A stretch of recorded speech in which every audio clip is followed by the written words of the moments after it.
झांसी का किला बगीरा की चोटी पर वाक़या है, जो हिंदुस्तान के शुमाली हिस्से में उत्तर प्रदेश में वाक़ एक पहाड़ी है।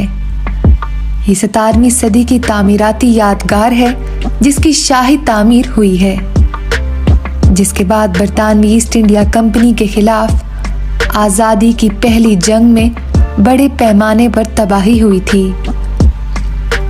चार दीवारी के अंदर शानदार और तख्लीकी फन तामीर के साथ बारादरी जैसी यादगारें, काल कोठड़ी या कैदियों के लिए एक तहखाने, गणेश और शिव के मंदिर और एक म्यूजियम जिसमें चंदेला खानदान की बाकियात, हथियार, कपड़े और पेंटिंग्स मौजूद हैं।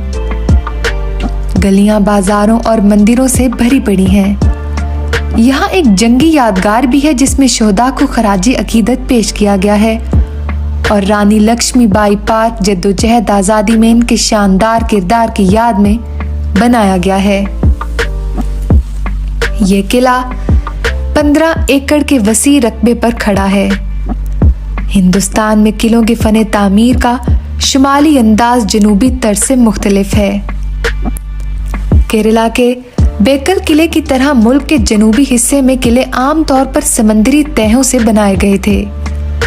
ये किला 312 मीटर लंबा और 225 मीटर चौड़ा है, जिसमें ग्रेनाइट की दीवारें 16 से 20 फुट मोटी हैं। इसके 10 दाखिली दरवाजे हैं, जिनमें से कुछ को खंडराव गेट, दतिया दरवाजा, अनाव गेट, बड़ा गांव गेट, लक्ष्मी गेट, सागर गेट, ऊर्छा गेट, सिनियार गेट और चांद गेट कहा जाता है। दाखिली दरवाजे पर गणेश मंदिर और शिव मंदिर की मौजूदगी से इनके आबाओ अजदाद की अकीदत भी नुमायां है। बारादरी एक ढांचा है जो राजा गंगाधर राव के भाई रघुनाथ राव को फन तामीर और फन से मोहब्बत की वजह से खराज अकीदत पेश करता है। स्टोकों के साथ बनाए गए इस शानदार ढांचे की छत इस तरह बनाई गई थी कि इससे एक तालाब बन गया था, जिस पर पानी छिड़कता था। फांसी का टॉवर कैदियों को फांसी देने के लिए एक बुलेट इन टॉवर है, जबकि जंपिंग स्पॉट वो जगह है जहां रानी लक्ष्मीबाई ने फरार होने के लिए अपने घोड़े बादल पर चढ़ने के लिए दीवार से छलांग लगाई थी। कुदक बिजली तोप जो 1857 की बगावत में रानी लक्ष्मीबाई ने इस्तेमाल की थी, दाखिली दरवाजे को हुब्बुल वतनी, शहादत और आज़ादी में लाजवाल यकीन के निशान से सजाती है। झांसी की कदीम सकाफत को खराजे तहसीन पेश करने के लिए यूपी टूरिज्म हुकूमत आम तौर पर फरवरी या मार्च में झांसी महोत्सव का एहतमाम करती है। ये रक्स की तिलावत, गाने और ड्रामे के साथ एक हफ्ता तक चलने वाला त्यौहार है। इस खैराती मश्क में शिरकत और अंजाम देने के लिए मुख्तलिफ शख्सियात आती हैं।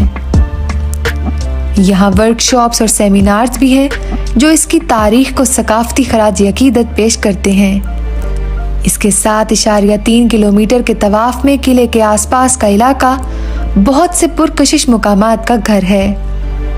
पंचकुइन मंदिर, ये मंदिर दौलत की हिंदू देवी लक्ष्मी के लिए वक्फ है। ये अब भी हर माह सैकड़ों अकीदतमंदों का इस्तकबाल करता है। रिवायत है कि रानी लक्ष्मीबाई हर रोज इस मंदिर में इबादत के लिए जाती थीं।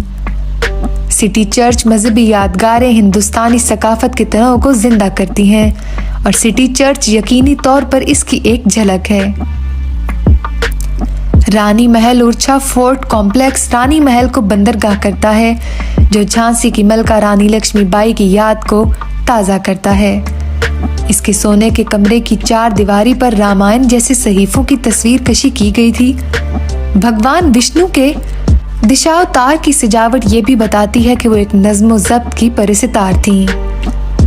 यूपी गवर्नमेंट म्यूजियम 4वीं सदी के कदीम नवादरात की फरावनी को जाहिर करता है।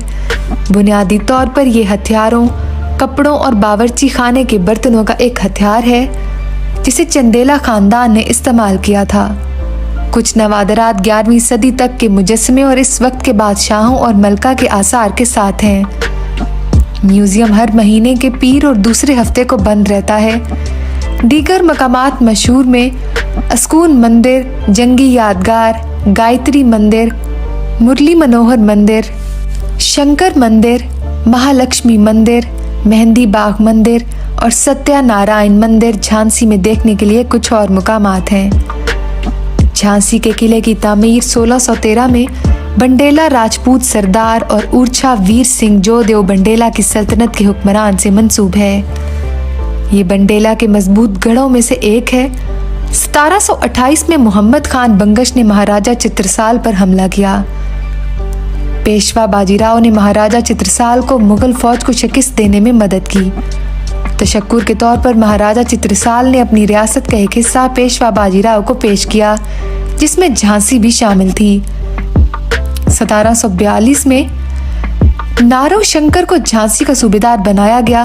अपने 15 साल के दौर में इसने न सिर्फ तस्वीराती लिहाज से अहम झांसी किला की तौसीक की, बल्कि दीगर इमारतें भी तामीर की। 1757 में जब नारू शंकर को पेशवा ने वापस बुलाया तो माधु गोविंद काकरदे और फिर बाबूलाल कन्हाई को झांसी का सूबेदार बनाया गया। 1766 से 1769 तक विश्वास राव लक्ष्मण ने झांसी के सूबेदार के तौर पर खिदमत अंजाम दी। फिर रघुनाथ राव को झांसी का सूबेदार मुकर्रर किया गया। वो एक इंतहाई काबिल मुंतजिम थे, जिसने रियासत की आमदनी में इजाफा किया और महालक्ष्मी मंदिर और रघुनाथ मंदिर दोनों की तामीर की। शिवराव की मौत के बाद इसके पोते रामचंद्र राव को झांसी का सूबेदार बना दिया गया। 1835 में इनकी मौत के साथ इनका नाकिस इंतजामी दौर खत्म हुआ। इनके जानशीन रघुनाथ राव 3 का 1838 में इंतकाल हो गया। फिर बरतानवी हुक्मरानों ने गंगाधर राव को झांसी का राजा तस्लीम कर लिया। रघुनाथ राव 3 की नाकारा इंतजामिया ने झांसी को इंतहाई खराब माली हालत में छोड़ दिया। तहम इनके बाद राजा गंगाधर राव, जो एक बहुत अच्छे मुंतजिम थे, मुबैना तौर पर वो बहुत फैयाज और हमदर्द थे और झांसी की मुकामी आबादी अच्छी तरह से मुतमईन थी। 1842 में राजा गंगाधर राव ने मानी कार्नी का बाई से शादी की, जिसे लक्ष्मीबाई का नया नाम दिया गया। इसने 1851 में एक लड़की को जन्म दिया, जिसका बाद में नाम दामोदर राव रख दिया गया, जो 4 माह के बाद फौत हो गया था। महाराजा ने इसकी मौत से एक दिन कबल एक बच्चा गोद लिया, जिसे गंगाधर राव के कजन का बेटा आनंद राव कहा जाता था। गोद लेने वाला बरतानवी पॉलिटिकल ऑफिसर की मौजूदगी में था, जिसे महाराजा की तरफ से खत दिया गया था, जिसमें हिदायत की गई थी कि बच्चे के साथ इज्जत के साथ बर्ताव किया जाए और झांसी की हुकूमत इसकी बेवा को इसकी जिंदगी भर के लिए एक खास रकम दे। नवंबर 1853 में महाराजा की मौत के बाद चूंकि दामोदर राव, जो कि पैदाइशी आनंद राव थे, उसको अपनाया गया था। बरतानवी ईस्ट इंडिया कंपनी ने गवर्नर जनरल लॉर्ड डलहौजी के मातहत दामोदर राव के तख्त के दावे को मुस्तरद करते हुए लॉपसी के नजरिए का इतलाक किया। रियासत अपने इलाकों में इस नजरिए का इतलाक करते हुए नजर आई।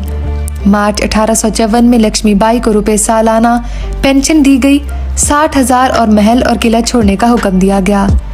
जून 1857 में बगावत फूट पड़ी और इसने किले का कंट्रोल संभाल लिया और बरतानवी ईस्ट इंडिया कंपनी के खिलाफ झांसी की अफवाज की क़यादत की। मार्च और अप्रैल 1858 में जनरल ह्यूरोस को कंपनी फोर्सेस ने झांसी का मुहासरा किया और 4 अप्रैल 1858 को इस पर कब्जा कर लिया गया। रानी लक्ष्मीबाई ने बहादुरी से जंग की और फिर रोज की फौजों के हाथों शहर को लूटने से पहले किले से घोड़े पर सवार होकर फरार हो गई। 1861 में बरतानवी हुकूमत ने झांसी का किला और झांसी शहर को ग्वालियर के महाराजा जियाजी राव संध्या को दे दिया, लेकिन अंग्रेजों ने 1868 में झांसी को ग्वालियर रियासत से वापस ले लिया। किला देखने का बेहतरीन वक्त अक्टूबर से मार्च का होता है। फरवरी भी वो वक्त होता है जब झांसी महोत्सव पूरे हिंदुस्तान से सैकड़ों सयाहों को अपनी तरफ मुतवज्जो करता है। झांसी रेलवे स्टेशन किले से तकरीबन 3 किलोमीटर के फासले पर है और ये फासला बसों, रिक्शों और कारों के जरिए तय किया जा सकता है। बसें नकलो हमल का सबसे सस्ता तरीका है। शहर से करीब तरीन हवाई अड्डा ग्वालियर हवाई अड्डा है, जो झांसी से तकरीबन 103 किलोमीटर दूर वाक़या है। हवाई अड्डे से टैक्सियों को या तो किराए पर लिया जा सकता है या पहले से बुक कराया जा सकता है। बसों का सफर रेलवे स्टेशन स्टॉप, तालपुरा के सिटी बस स्टैंड या एलीट क्रॉसिंग से दस्तयाब है। Jhansi museum bus stop Jhansi किले का करीब तरीन स्टॉप है। हर साल जनवरी फरवरी के महीने में एक अजीम उश्शान मौके का इनेकाद किया जाता है जिसे झांसी महोत्सव के नाम से जाना जाता है, जिसमें कई नामवर शख्सियात और फनकार अपने ड्रामे पेश करते हैं। तो नाजरीन, ये थी झांसी के किले की मुख्तसर सी तारीखी और जोग्राफियाई मालूमात। उम्मीद है आपको हमारी बाकी वीडियोस की तरह ये वीडियो भी अच्छी लगी होगी।